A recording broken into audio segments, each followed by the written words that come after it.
Turning our attention now to the ASX, here's Matt Birney and Bulls and Bears with the latest public company views and interviews. Welcome to Bulls and Bears, brought to you today by silica sands developer Allup Silica, ASX code APS. I'm Matt Birney and I'm joined now by the Executive Chairman of Allup Silica, Andrew Haythorpe. Hi Andrew. Hi Matt. Okay, so I know you haven't quite listed on the ASX yet, albeit you've got a code and you're ready to go in the next couple of weeks. And I know over the last couple of years, Andrew, Allup Silica has been quietly assembling a portfolio of 4, I think, high-purity silica sands projects in WA. Interestingly, all of which are within striking distance of ports and other infrastructure. I know you're looking to raise about $5 million to list on the ASX, and that should happen, I understand, in the next couple of weeks. All right, Andrew, firstly, exactly what are silica sands used for? Matt, silica sand, well, it's a product for everyday life. The window that you're looking through is made from high-purity silica. The fibre optic cable that's connecting our call now on data transfer is made from high-purity silica. And you might have a mobile phone handy. Well, that's also got high-purity silica in the mobile screen, as well as some of the electronic components. And more recently, of course, high-purity silica is being used increasingly in photovoltaic cells for gathering solar energy and distributing electricity from people's homes to their own electricity requirements. All right, so you've got 4 projects, all in WA. Do any of them have a resource at this stage, and where are they? We do. We've got 4 projects in West Australia, all located near ports,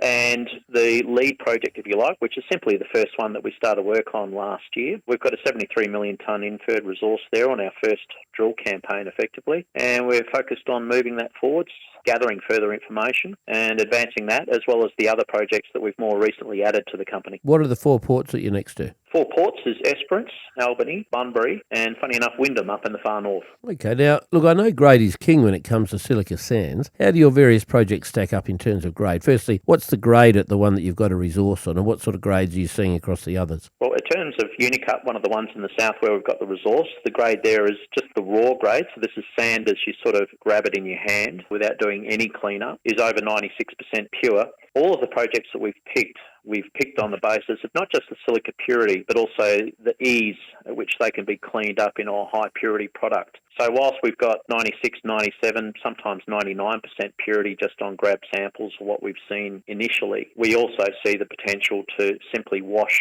and clean that sand into a high purity product, which is where the real value in the market lies at the moment. And I know people like Elon Musk and others are talking about adding silica to lithium batteries, so a fair bit of blue sky there. Andrew Haythorpe from Allup Silica, thanks for joining me on Bulls and Bears today. And remember, we're only here to give you information, not advice, which you should of course seek independently. I'm Matt Birney and this is Bulls and Bears. For more public company CEO interviews, go to the Money page on the 6PR, 2GB and 3AW websites and click the Public Companies tab.